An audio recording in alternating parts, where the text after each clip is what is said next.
تو جو اپنی طاقت کے اندر رہتے ہوئے خرچ کرتا ہے وہ ہر قسم کے نقصانات اور دکھوں اور مصیبتوں سے بچتا ہے۔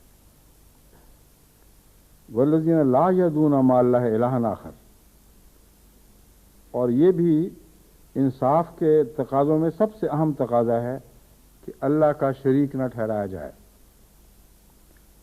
قرآن کریم شرک ٹھہرانے کو ظلم کہتا ہے، جو عدل کے منافی برعکس مضمون ہے۔ بس جہاں بھی قرآن کریم میں شرک کی برائیاں بیان ہوئی ہیں، آپ دیکھ لیں، اٹھا کر کھول کر دیکھ لیجئے، وہاں آپ کو ناانصافی کا اور عدل کے فقدان کا یا ظلم کا مضمون دکھائی دے گا۔ تو جو خدا کا ہے خدا کو دو، یہ انصاف ہے۔ فرضی بتوں کو وہ دے دو جو خدا کا ہے، یہ تو بہت بڑی جہالت ہے، اور ظلم ناانصافی ہی کے معنوں میں نہیں بلکہ اندھیروں کے معنی میں بھی حد سے زیادہ ایک کبھی صورت اختیار کر جاتا ہے۔ پس ظلم دونوں معنی رکھتا ہے، ایک ہے اندھیرا، تاریکی، جہالت، اور ایک ہے ناانصافی، کسی کا حق لیا، کسی اور کو دے دیا یا اپنا لیا۔ اور یہ لفظ شرک کے تعلق میں سب سے زیادہ قوت کے ساتھ اطلاق پاتا ہے، سب سے زیادہ تفصیل کے ساتھ اطلاق پاتا ہے، کیونکہ شرک میں یہ دونوں باتیں سب بڑی نمایاں طور پر پائی جاتی ہیں، جہالت حد سے زیادہ اور ظلم بھی حد سے زیادہ، یعنی ناانصافی بھی حد سے زیادہ۔ تو فرمایا والذین لا یدعون مع اللہ الہا آخر، اور آگے دیکھیں پھر انصاف کا مضمون، ولا یقتلون النفس التی حرم اللہ الا بالحق، یعنی جو کسی کے اموال پر ہاتھ نہیں ڈالتا، جو کسی کے حقوق کا خیال رکھتا ہے، وہ ناحق جان کیسے لے سکتا ہے؟ کہتے یہ عباد الرحمن وہ ہیں جو کبھی بھی ناحق کسی کی جان نہیں لیتے، الا بالحق، سوائے حق کے جو خدا بخشتا ہے، کیونکہ مالک وہی ہے۔ جب حق ان کو کہے تو پھر حق کے تقاضے پورا کرنا ان کا فرض ہے، کیونکہ حق کو چھوڑنا بھی تو گناہ ہے۔ تو جہاں حق یہ کہے کہ یہاں جان لینا لازم ہے، یا جہاں حق یہ کہے کہ اجازت ہے، دونوں صورتوں میں جہاں مجاز بنائے گئے ہو، چاہو تو جان لو، چاہو تو نہ لو، دونوں صورتیں برابر ہو جائیں گی۔ جہاں حق ہو کہ تم نے لازماً جان لینی ہے، یہاں وہاں تمہارا فرض ہے کہ جان لو۔ اب جب مسلمان مجاہدین غیر مسلم طاقتوں سے نبردازواں ہوتے رہے، حضرت صلی اللہ علیہ وسلم کے زمانے میں جہاد کے دوران، جو جہاد بالسیف تھا، یعنی اس جہاد کے دوران یہ اجازت ہی نہیں تھی کہ کسی کو جس کی جان لے سکو اس لڑائی کے دوران اس کی جان نہ لو۔ چنانچہ حضرت ابوبکر صدیق رضی اللہ تعالیٰ عنہ کے متعلق یہ روایت ہے، بڑے نرم دل تھے، بات بات پر رونا آ جاتا تھا، بے حد شفیق، لیکن جہاد کے دوران ان کا بیٹا جو اس وقت تک کبھی مومن نہیں ہوا تھا، ایمان نہیں لایا تھا، وہ ان کے مقابلے پر لڑ رہا تھا۔ ایک موقع پر ان کے بیٹے کو یہ موقع ملا کہ حضرت ابوبکر کو قتل کر سکتا، لیکن اس نے نہیں کیا، اور بعد میں اپنی طرف سے احسان کے طور پر یہ بتانے کے لیے کہ دیکھیں کیسا فرما بردار بیٹا ہوں، یہ کہا کہ اپنے ابا کو مخاطب کرتے ہوئے کہ آپ کو یاد ہے وہ جنگ جس میں آپ بھی شریک تھے، لیکن مسلمانوں کی طرف سے، اور میں مشرکوں کی طرف سے شامل تھا۔ ایک ایسا موقع تھا کہ میں چاہتا تو آپ کو قتل کر سکتا تھا، مگر میں نے نہیں کیا۔ حضرت ابوبکر نے جواب دیا، خدا کی قسم اگر میں وہاں ہوتا اور تم میرے مقام پر ہوتے تو میں تمہیں ضرور قتل کر دیتا، ناممکن تھا کہ میں تمہیں چھوڑ دیتا۔ یہ ہے قتل بالحق۔ بعض قتل میں حق کا تقاضا ہے، وہ اجازت ہی نہیں دیتا کہ تم قتل سے باز آ جاؤ۔ خدا نے حکم دیا ہے کہ ایسے شخص کو قتل کرنے تو لازم قتل کرنا پڑے گا، اپنے دل کی بات نہیں دیکھنی ہوگی۔ یہ عباد الرحمن ہے۔ ولا یزنون، اور وہ موت کے تعلق میں بھی اسی طرح انصاف سے کام لیتے ہیں جیسے زندگی کی پیدائش کے تعلق میں۔ اب عام طور پر لوگ سمجھتے ہیں کہ یہاں یزنون کا کیا مطلب ہو گیا، اچانک قتل کی باتیں ہو رہی ہیں اور زنا نہیں کرتے۔ قتل سے جان لی جاتی ہے، اور قتل ناحق وہ ہے جہاں آپ کو اجازت نہیں اور آپ نے جان لے لی، اور زنا کے ذریعے زندگی پیدا کی جاتی ہے، اور وہ زندگی پیدا کی جاتی ہے جس کی پیدا کرنے کا آپ کو حق نہیں ہے۔ تو آپ محیی بھی بن جاتے ہیں، ممیت بھی ہو جاتے ہیں، جس طرح اللہ کی صفات ہیں کہ وہ زندہ کرتا ہے اور وہ مارتا ہے، آپ دونوں صفات پر قابض ہو بیٹھتے ہیں۔ اور اس کا بھی شرک سے تعلق ہے، وَلَا يَدُونَ مَعَ اللَّهِ إِلَٰهًا آخر، جو خدا کی چیزیں وہ خدا کو دیتے ہیں، اپنے ہاتھ میں نہیں لے لیتے۔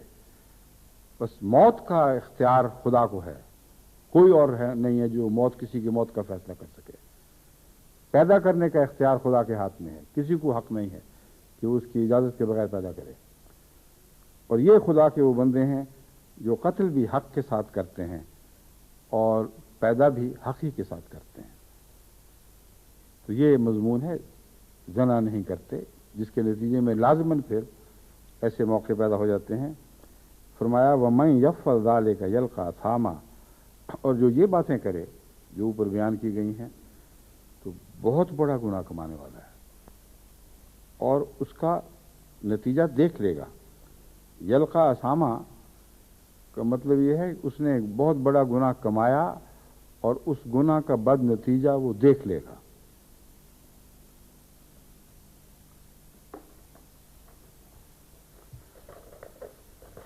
پھر فرماتا ہے وَمَن تَابَ وَعَمِلَ صَالِحًا فَإِنَّهُ يَتُوبُ إِلَى اللَّهِ مَتَابًا۔ جی نہیں کچھ جی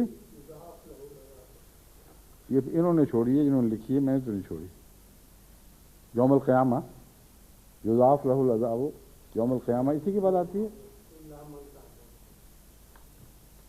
کیوں جی؟ وہ آیت غلطی سے رہ گئی ہے۔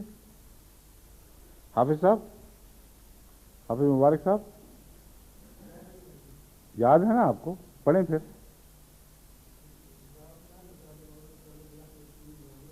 آپ مبارک صاحب پڑھ جائیں، آپ صاف پڑھیں گے نہیں؟ اچھا آپ نے ٹھیک پڑھی ہے۔ یضاعف لہ العذاب یوم القیامہ، آگے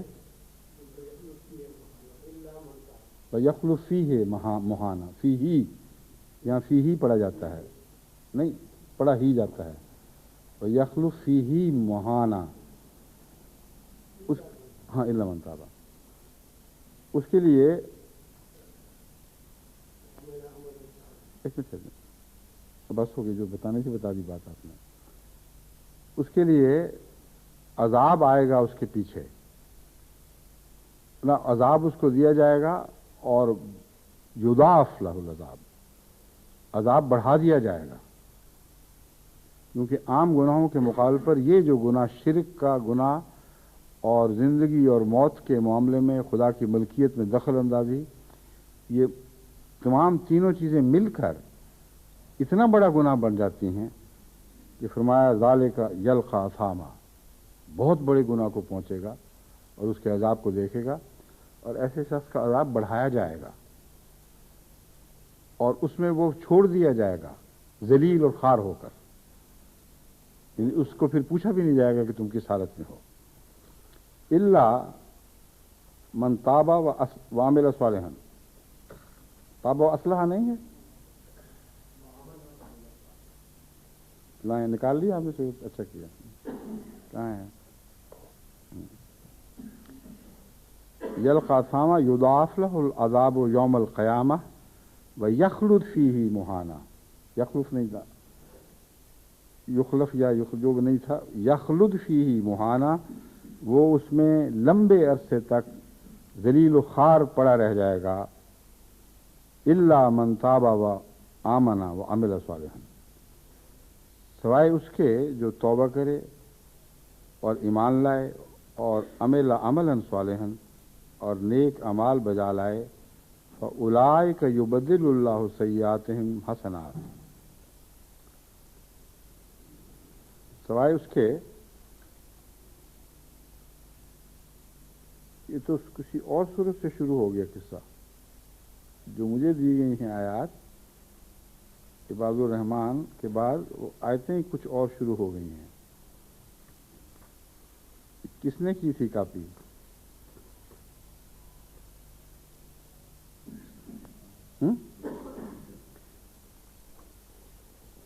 الفرقان ہے نا؟ ہاں یہ الفرقان ہے، وہی ہے آیت.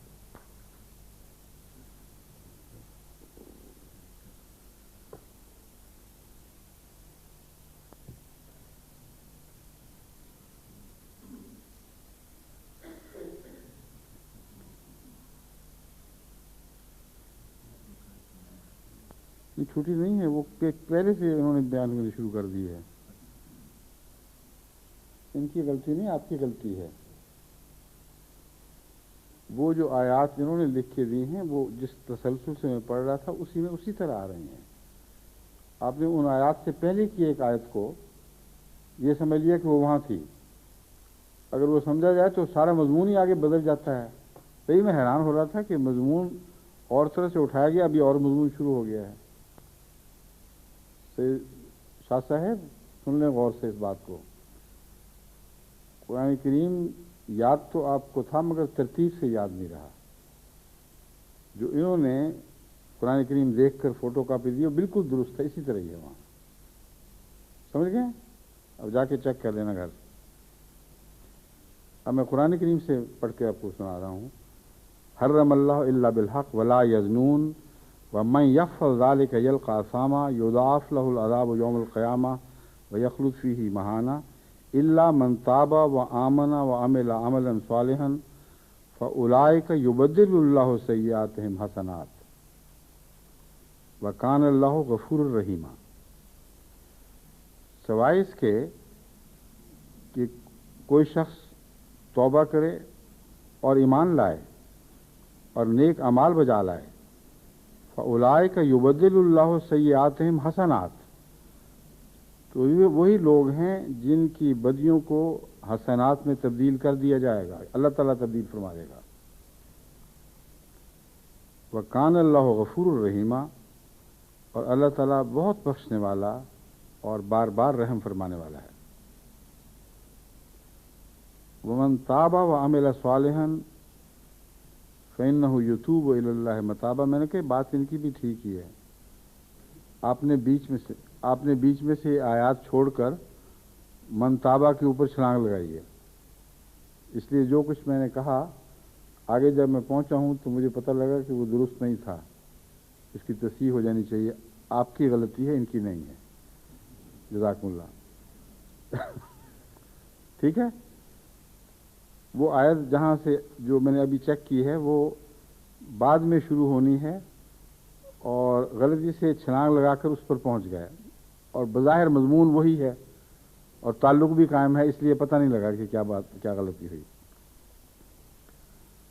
الا من تاب و آمنا کے بعد پھر اب میں یہاں سے دوبارہ اس حصے کو شروع کروں گا کیونکہ مضمون کے تسلسل میں یہ حصہ نظر انداز ہو گیا تھا اور اس کو اب اسی ترتیب سے پیش کرنا ضروری ہے جس طرح قرآن کریم میں پیش فرمایا ہے. وہ لوگ جن کو یہ وعدہ دیا گیا کہ ان کا عذاب بڑھایا جائے گا اور بہت شدید عذاب میں مبتلا کیے جائیں گے، ان کے متعلق فرمایا الا من تابا و آمنا و عمل عملا صالحا فاولئک یبدل اللہ سیئاتہم حسنات.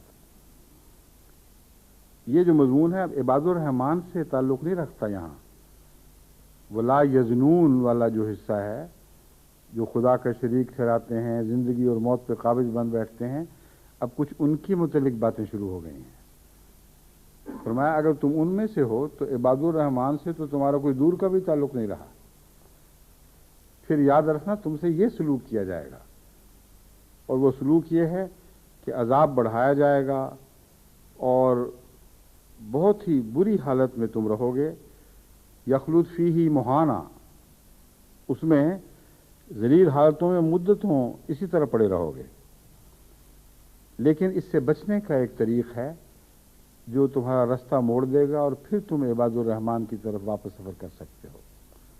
تو ایک ڈیویشن ہے رستے کی جسے متنبع فرما دیا گیا. اللہ کے رستے پر چلتے ہوئے یہ حرکتیں نہ کر بیٹھنا. ورنہ تمہارا انجام بہت برا ہوگا. واپس خدا کی طرف جانا ہے اگر اس جگہ سے جہاں تم جا پہنچے ہو غلطی سے، تو یہ شرط ہے کہ توبہ پھر کرنی ہوگی اور نیک اعمال ایمان دوبارہ لانا ہوگا. توبہ کے بعد ایمان یا ایمان کے بعد توبہ، یہ مضمون ہے جو یہاں کھلنا چاہیے.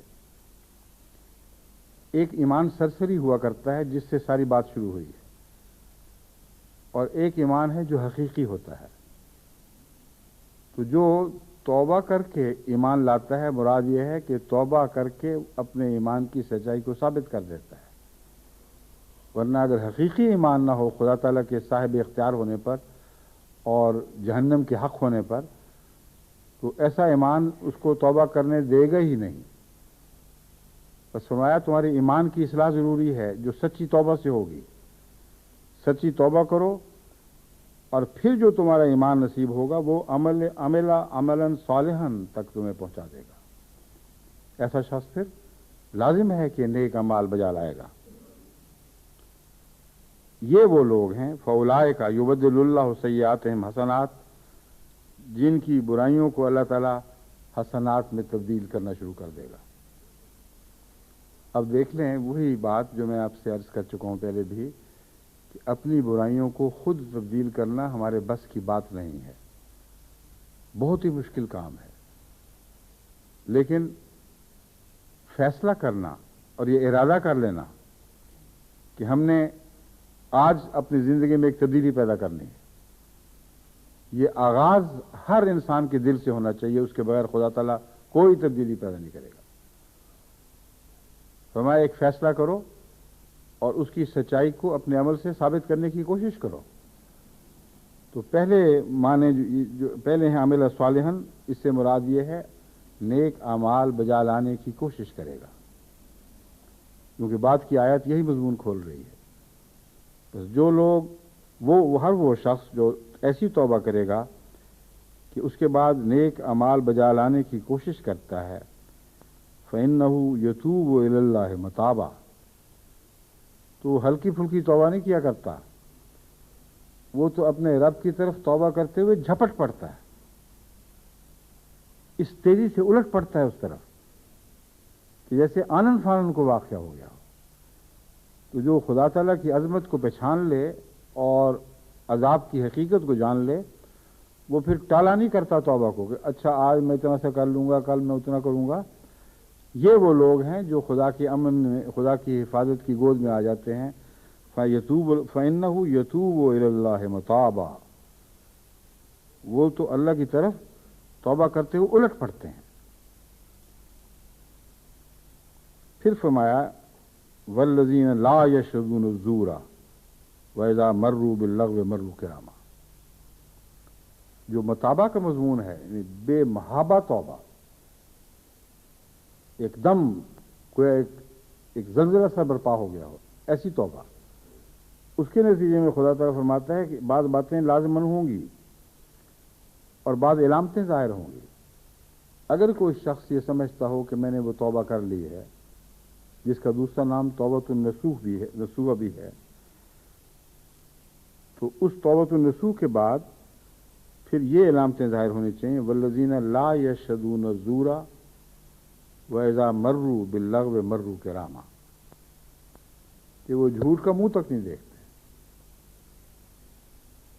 ولا یشهدون الزور کا ایک ترجمہ یہ بھی کیا جاتا ہے کہ وہ جھوٹی گواہی نہیں دیتے. میرے نزدیک یہاں موقع جھوٹی گواہی کا نہیں، بلکہ وہی معنی ہے جیسے رمضان کو دیکھنے کے لیے بھی شہادت کا لفظ استعمال ہوا ہے. کسی کو دیکھنا بھی شہادت ہوتی ہے. تو فرمایا کہ وہ جھوٹ کا منہ تک نہیں دیکھتے. اس تسلی کی خاطر کہ اہل علم میں سے کوئی اس بات کی تائید کرتا ہے کہ نہیں، میں نے حضرت امام راغب کو کھولا تو ان کی کتاب میں اسی آیت کتاب یہی معنی پیش کیے گئے ہیں. وہ کہتے ہیں تو ایسی توبہ کرنے والے جھوٹ کی طرف کسی پہلو سے اس کے آگے اس کے پاس بھی نہیں جاتے، پھٹکتے نہیں اس کے پاس. تو یہ معنی وہی ہے جو کہ اس کا منہ تک نہیں دیکھتے، بالکل اس سے کنارہ کش ہو جاتے ہیں۔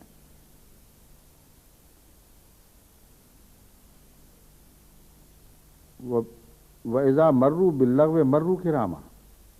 اب دیکھیں آیات کا مضمون اسی طرف سے شروع ہوا تھا کہ وہ جب خاطبہم الجاہلون قالوا سلاما، ان کے ساتھ مل جل کے بیٹھا نہیں کرتے جاہلوں کے ساتھ، ان کو سلام کر کے الگ ہو جاتے ہیں۔ تو دوبارہ واپس پھر عباد الرحمن میں اس توبہ نے اس مضمون کو داخل کر دیا، یعنی عباد الرحمن کا مضمون شروع ہوا، بیچ میں ان کا ذکر جو رستوں کی ٹھوکریں کھا کر بھٹک گئے تھے، انہوں نے بچنا ہے تو کس طرح بچیں گے، دوبارہ اللہ کے راستے پہ پڑھنا ہے تو کیسے پڑھیں گے، یہ مضمون شروع کرتے ہی وہ صفات دہرانی شروع کر دیں۔ وَلَا يَشْهَدُونَ زُورًا کا ایک معنی ہے شرک کے قریب تک نہیں جاتے، کیونکہ قرآن کریم نے شرک کو زور فرمایا ہے، تو پہلے جو شرک سے بچنے کے مضمون ہے وہ اس کے ساتھ اس کے ساتھ اس کا تعلق قائم ہو جاتا ہے۔ بس وہ جھوٹ کے قریب تک نہیں جاتے، شرک کے پاس نہیں پھٹکتے۔ جب یہ باتیں ہوں تو پھر لغو باتوں میں ان کو دلچسپی نہیں رہتی، بےہودہ لغو باتوں میں جو انسانی دلچسپی ہے اس سے ان کا دل پھر جاتا ہے، ان کو مزہ نہیں رہتا ان باتوں میں۔ اور اس کے نتیجے میں ایک چیز یہ پیدا ہوتی ہے، والذین اذا ذکروا بآیات ربہم لم یخروا علیہا صما وعمیانا۔ یہ وہ لوگ ہیں جن کے سامنے جب خدا تعالیٰ کی باتیں کی جائیں،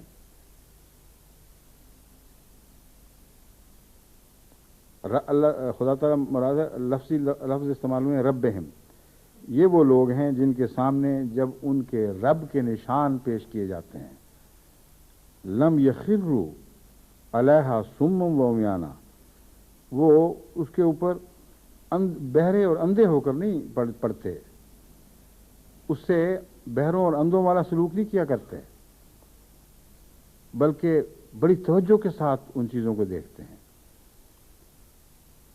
اس کے بعد فرماتا ہے والذین یقولون ربنا ھب لنا من ازواجنا وذریاتنا قرۃ اعین واجعلنا للمتقین اماما۔ اب یہاں ایک وقت تھوڑا رہ گیا ہے، باقی حصہ انشاءاللہ بعد میں بیان کروں گا۔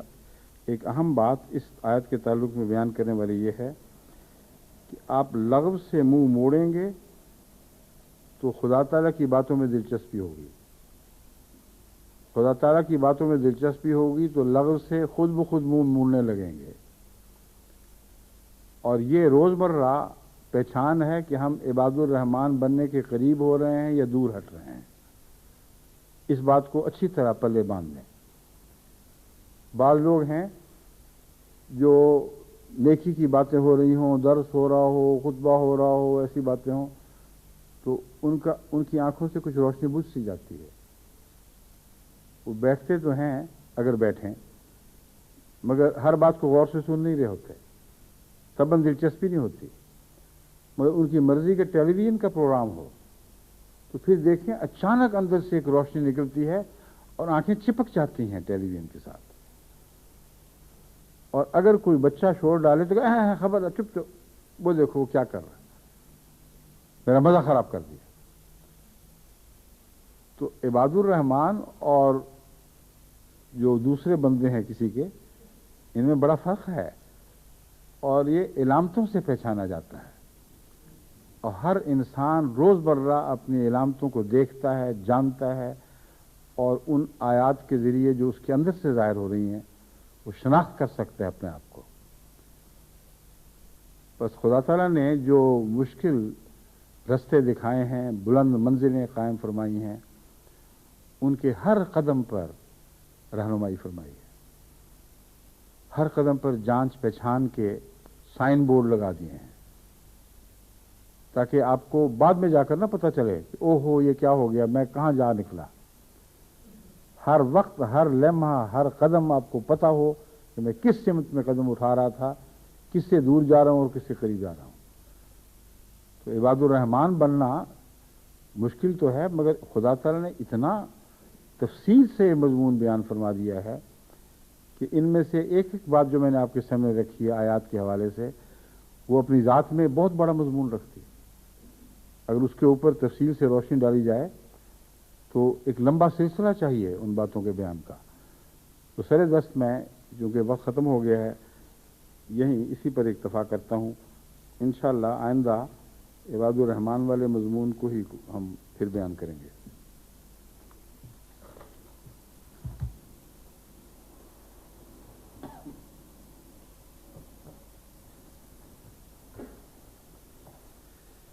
الحمد لله نحمده ونستعينه ونستغفره ونؤمن به ونتوكل عليه ونعوذ بالله من شرور أنفسنا ومن سيئات أعمالنا